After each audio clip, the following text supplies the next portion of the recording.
Welcome to my channel guys. आज मैं आप लोगों के लिए डिटेक्टिव दी मूवी को एक्सप्लेन करने जा रहा हूँ। महाराज अपने साथियों को लेकर नाव पर निकल पड़ते हैं ड्रैगन बॉल की तलाश पर। इतने में हम लोग देखते हैं कि एक सैनिक महाराज को ड्रैगन बॉल ला कर देता है और कहता है कि महाराज अब हम इसका इस्तेमाल करके अपने इलाके में बारिश ला सकते हैं। इतने में हम लोग देखते हैं कि पानी में से बहुत सारी जल परी और उनके साथी आ जाते हैं और देखते ही देखते तमाम सैनिकों पर अटैक कर देते हैं, उन्होंने मार देते हैं और उनमें से एक जल परी ड्रैगन बॉल को समुद्र में फेंक देती है और ड्रैगन बॉल उनके पास ही रह जाता है। अगले सीन में हम लोग देखते हैं कि महाराज का एक खास आदमी, वही शख्स जिसने सबसे पहले ड्रैगन बॉल महाराज ला कर दिया, तो उससे पूछ रहा है कि ये कैसे हुआ। तो वो शख्स कहता है कि तुम्हें दिखाई नहीं दे रहा और तुमने जैसे सुना है कि बहुत सारी जल परी उनके लोग आए, वो हम लोगों से वो ड्रैगन बॉल को छीन कर चले गए, हमारे लोगों को मार दिया। महाराज का खास आदमी अपनी महारानी के दरबार में हाजिर होता है और कहता है कि महाराज हमारे बहुत सारे सैनिकों को ड्रैगन बॉल मिल तो गया था, बट वो समुद्र वासियों ने उनसे छीन लिया और हमारे बहुत सारे साथियों को मार दिया। महारानी अपने सेक्रेटरी से कहती है कि आखिर समुद्र वासी ड्रैगन बॉल को हासिल करना क्यों चाहते थे, वो क्यों उसके अपने साथ ले गए, और कहते हैं कि इस मामला को पता लगवाने के लिए तुम्हें डिटेक्टिव डी की मदद लेनी पड़ेगी। महारानी का सेक्रेटरी डिटेक्टिव डी को तलाश करते करते शराब खाने में पहुंच जाता है, जहां पर डिटेक्टिव डी बहुत ज्यादा शराब पीने की वजह से अपना हवास खो बैठते हैं और उनका सेक्रेटरी कहता है कि मैं महारानी ने तुम्हारे पास भेजा है, तुम्हें ड्रैगन बॉल के सिलसिले में और हमारे जो लोग मरे हैं तुम्हें हमारी मदद करने के लिए आना पड़ेगा। डिटेक्टिव डी सेक्रेटरी और उसकी महारानी की मदद करने से मना कर देते हैं और शराब खाने से बाहर आ जाते हैं। और जैसे ही शराब खाने से डी वापस आते हैं, वो देखते हैं कि बाहर एक लड़की है जिस पर कुछ लोगों ने अटैक कर दिया। उस लड़की की जान बचा लेते हैं और डिटेक्टिव डी जैसे ही उस लड़की की शक्ल देखते हैं तो उन्हें उस लड़की की शक्ल अपनी बचपन की प्रेमिका कायना जैसी लगती है, जिसे वो बचपन में बहुत ज्यादा ही प्यार करते थे। वो जवानी में उनके साथ शादी करना चाहते थे, बट उनकी डेथ हो चुकी थी। डिटेक्टिव डी इससे पहले कि लड़की से पूछते कि यार तुम कायना को जानती हो, वो लड़की वहां से चली जाती है और सेक्रेटरी डी के पास आते हैं और कहते हैं कि तुम अब भी मेरी मदद नहीं करोगे, हमारे लोगों को तुम्हारी जरूरत है। तो डी कहते हैं कि ठीक है, मैं तुम्हारी मदद करने के लिए राजी हूँ।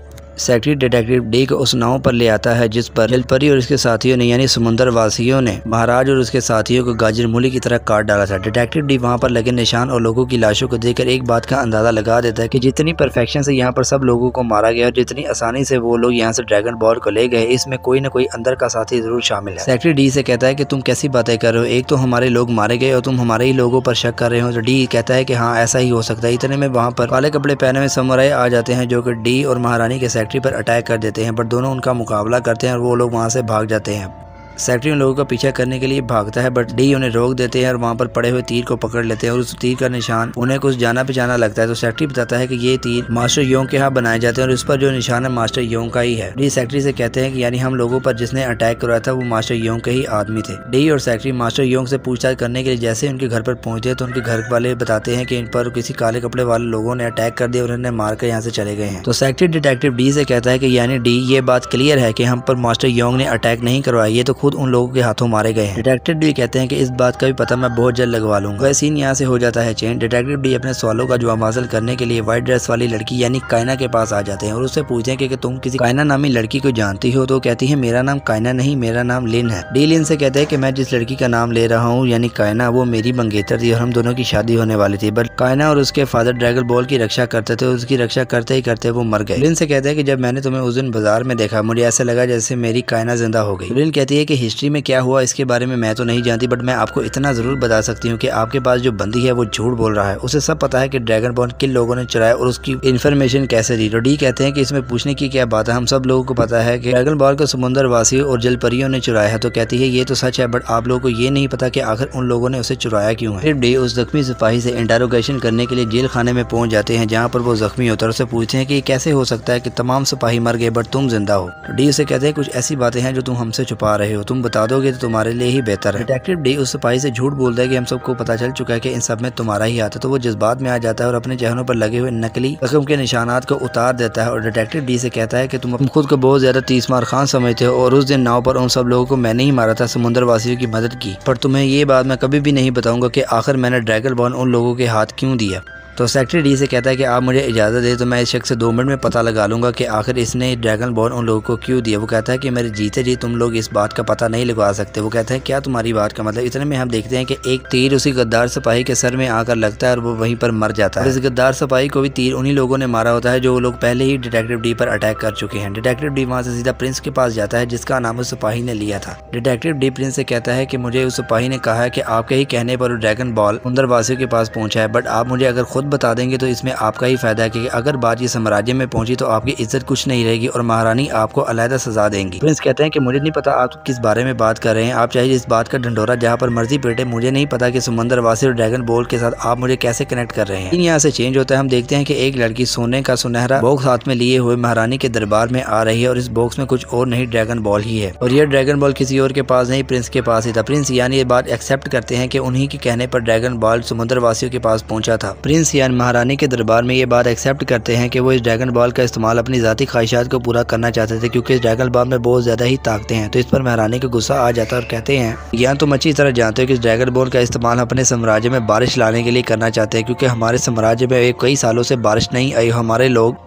किसान बारिश ना होने की वजह से भूखे मर रहे हैं, तुमने उसका इस्तेमाल जाती ख्वाहिशात के लिए करना चाहते हो। प्रिंस यान कहते हैं कि मैं आप जो मर्जी कह ले, बट मैं ये अपनी ख्वाहिशात पूरा करने के लिए ड्रैगन बॉल को इस्तेमाल जरूर करूंगा। डी को ये बात बहुत स्ट्रेंज लगती है कि वो प्रिंस जिसने मेरी किसी बात का जवाब नहीं दिया, वो आसानी से ये सब कैसे एक्सेप्ट कर गया। सियान डी के सामने से गुजरते तो उनकी गर्दन पर उन्हें एक किसी के काटने का निशान दिखाई देता है। डिटेक्टिव डी वहाँ पर खामोश हो जाते हैं। उन सब लोगों के जाने के बाद उन्हें वहाँ पर मकड़ी का जाला दिखाई देता है। वो समझ जाते हैं कि यहाँ पर किसी ने मकड़ी का इस्तेमाल किया, यानी मकड़ी का जादू एक ऐसा जादू है गाइस, इसको यहाँ के साम्राज्य के लोग इस्तेमाल करते हुए किसी को भी हिप्नोटाइज करके कुछ भी कहलवा सकते हैं। उस दरबार के डिटेक्टिव भी थोड़ी और छानबीन करते हैं तो उन्हें वहाँ पर एक मकड़ी दिखाई देती है। तो उन्हें ये बात क्लियर हो जाती है कि प्रिंस ने जो बातें यहाँ पर एक्सेप्ट की है वो उन्होंने खुद नहीं, किसी ने उनके थ्रू कहलवाई है। डिटेक्टिव डी सेक्रेटरी से कहते हैं कि हम लोग इसी टाइम दूसरे गाँव मकड़ियों का जादू सिखाने वाले मास्टर के पास जाते हैं। उन्हें वहाँ पर मास्टर तो नहीं मिलते, बट वहाँ पर उन्हें उनकी बेटी मिलती है। उसे पूछते हैं कि क्या तुम किसी ऐसे शख्स को जानती हो जिसने रिसेंट टाइम में तुम्हारे फादर से मकड़ियों का जादू सीखा? तो वो कहती है हाँ, एक लड़की है जो कि मेरे साम्राज्य की नहीं बल्कि तुम्हारे गाँव की है, जिसका नाम लिन है और उसने ही हाल ही में मकड़ियों का जादू मेरे फादर से सीखा है। उसने मेरे फादर से कहा था कि मकड़ियाँ उनके गांव में बहुत ज्यादा है और उनकी फसलें खराब कर देती है, इसलिए वो मकड़ियों का जादू सीखना चाहती है ताकि वो मकड़ी को अपनी फसलों से भगा सके। डी उसी टाइम लिन के पास आ जाते हैं और कहते हैं कि तुमने सब कुछ तो मुझे बता रही है, बट ये नहीं बताया कि तुम मकड़ियों का जादू जानती हो और तुमने ही प्रिंस को हिप्नोटाइज करके दरबार में सब कुछ उसके हाथों एक्सेप्ट कराया था। तो लिन कहती है हाँ, मैं ही हूँ जिसने मकड़ी का इस्तेमाल करते हुए प्रिंस यान को हिप्नोटाइज किया और उसने अपना सारा गुनाह महारानी के दरबार में कबूल कर लिया। इतने में हम लोग देखते हैं कि लिन के कहने पर बहुत बड़ी मकड़ी वहाँ पर आ जाती है जो कि डिटेक्टिव डी और सेक्रेटरी पर अटैक करती है। वो लोग उस पर अटैक करते हैं और मकड़ी को वहाँ से भगा देते हैं। मकड़ी और लिन दोनों वहाँ से भाग जाते हैं और भाग कर एक छवि नुमा दुनिया में आ जाते हैं जो कि एक समुद्र के नीचे होती है। ये वो जगह है जहाँ पर ड्रैगन बॉल हुआ करता था। ड्रैगन बॉल यहाँ पर ना होने की वजह से जगह श्रापित है और एक ड्रैगन बॉल लिन कहती है मेरे पास है, बट उसका इस्तेमाल तुम ही कर सकते हो, यानी डिटेक्टिव डी ही कर सकते हैं। डिटेक्टिव डी अपना हाथ हवा में लाते हैं और उनके हाथ में ड्रैगन बॉल आ जाता है जो कि लिन के जरिए इनके पास आता है।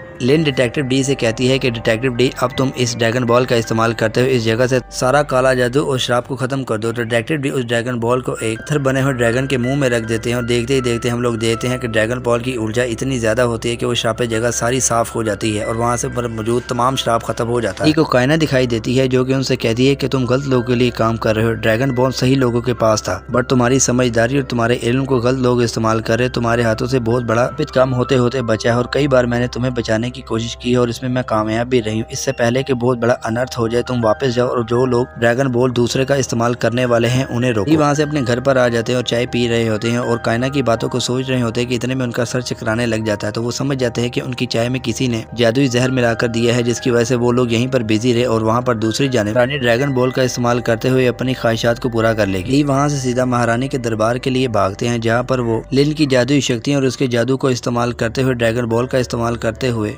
अपने आप को सदा जवान रखने का जादू करना स्टार्ट करवा देती है और लोगों से यही कहती है कि वो बारिश के लिए जादू करवा रही है। लिन महारानी के जादू में पूरी तरह से फंस चुकी होती है और ड्रैगन बॉल का इस्तेमाल करते हुए ड्रैगन बॉल को जिंदा कर देती है और ड्रैगन बॉल महारानी से पूछता है कि आप अपनी क्या ख्वाहिश पूरा करवाना चाहती हैं। इससे पहले कि महारानी ड्रैगन बॉल को ख्वाहिशात बताने ही वाली होती है, ड्रैगन बॉल से निकलने वाले ड्रैगन को महारानी का खास आदमी तीर मार देता है और वो ड्रैगन वहाँ से डर कर चला जाता है। रानी को गुस्सा आ जाता है और कहती है कि किसमें इतनी हिम्मत है। तो वो कहता है कि तुम्हारे इन्हीं दूतों की वजह से साम्राज्य आज इतना पीछे चला गया है। तुम लोगों को कह रही हो कि तुम ड्रैगन बॉल का इस्तेमाल बारिश के लिए करना चाहती हो, हकीकत तो ये है कि तुम ड्रैगन से अपनी तमाम ख्वाहिशात यानी सदा जवान रहना और ज्यादा ताकत हासिल करना चाहती हो और प्रिंस यान पर भी तुमने झूठा इल्जाम लगाकर उसको अंदर कर दिया। मास्टर यो के पास जो ड्रैगन बॉल से निकलने वाला खतरनाक ड्रैगन होता है उसे ऑर्डर देते हैं कि महारानी को मार दे, बट लिन भी अपने ड्रैगन बॉल से ड्रैगन को निकालती है और वो ड्रैगन आपस में लड़ने लग जाते हैं और इससे पहले कि यो का ड्रैगन लिन के ड्रैगन को मारकर महारानी की तरफ बढ़े, डिटेक्टिव डी भी उस लड़ाई में कूद पड़ते हैं और महारानी को बचाने लग जाते हैं और वहाँ पर बहुत बड़ी फाइट होती है और लिन का ड्रैगन मास्टर यो के ड्रैगन के आगे टिक नहीं पाता और वो मर जाता है, जिसकी वजह से लिन बहुत ज्यादा जख्मी हो जाती है और मरते वक्त कहती है कि तुमने अपनी ख्वाहिशात को पूरा करने के लिए मुझे बार बार जिंदा की। महारानी से कहती है कि मैं जानती हूँ कि हर बार तुम मुझे इसलिए जिंदा करती हो ताकि मैं ड्रैगन बॉल का इस्तेमाल करते हुए तुम्हें सदा जवान और ताकत दे सकूं, बट इस बार मैंने खुद को ही मार दिया और ये शराब मैंने अपने सर पर ले ली है कि तुम मुझे कभी भी दोबारा जिंदा ना कर सको। इतना बात कहकर लिन वहाँ पर भी मर जाती है। दूसरी जानिब हम लोग देखते हैं कि डिटेक्टिव डी और सेक्रेटरी मास्टर यो के सिपाहियों का डटकर मुकाबला करते हैं और मास्टर यो को हरा देते हैं और तमाम मामला अपने कंट्रोल में ले आते हैं। डिटेक्टिव डी लड़ाई का मैदान अपने कंट्रोल में लाने के बाद उसी वक्त सेक्रेटरी से पूछते हैं कि लिन कहाँ है, तो वो कहता है मुझे नहीं पता, अभी तो यहाँ थी। उसी टाइम वहाँ से सीधा महारानी के पास जाते हैं और महारानी से पूछते हैं लिन कहाँ चली गई, वो तो अभी यहाँ पर थी। तो महारानी उन्हें तमाम बातें सच बता देती है कि उन्हीं की वजह से ड्रैगन बॉल समुद्र वासी के पास गया था और ड्रैगन बॉल का इस्तेमाल अपने जाती कामों के लिए करना चाहते हैं। डिटेक्टिव डी को इस बात पर गुस्सा आ जाता है और कहते हैं कि मैं इसी टाइम अपने इस डिटेक्टिव के ओहदे को छोड़ना चाहूंगा। तो महारानी कहती है कि तुम जा सकते हो। तो डिटेक्टिव डी वहाँ से उसी टाइम चले जाते हैं और ये मूवी यहीं पर खत्म हो जाती है।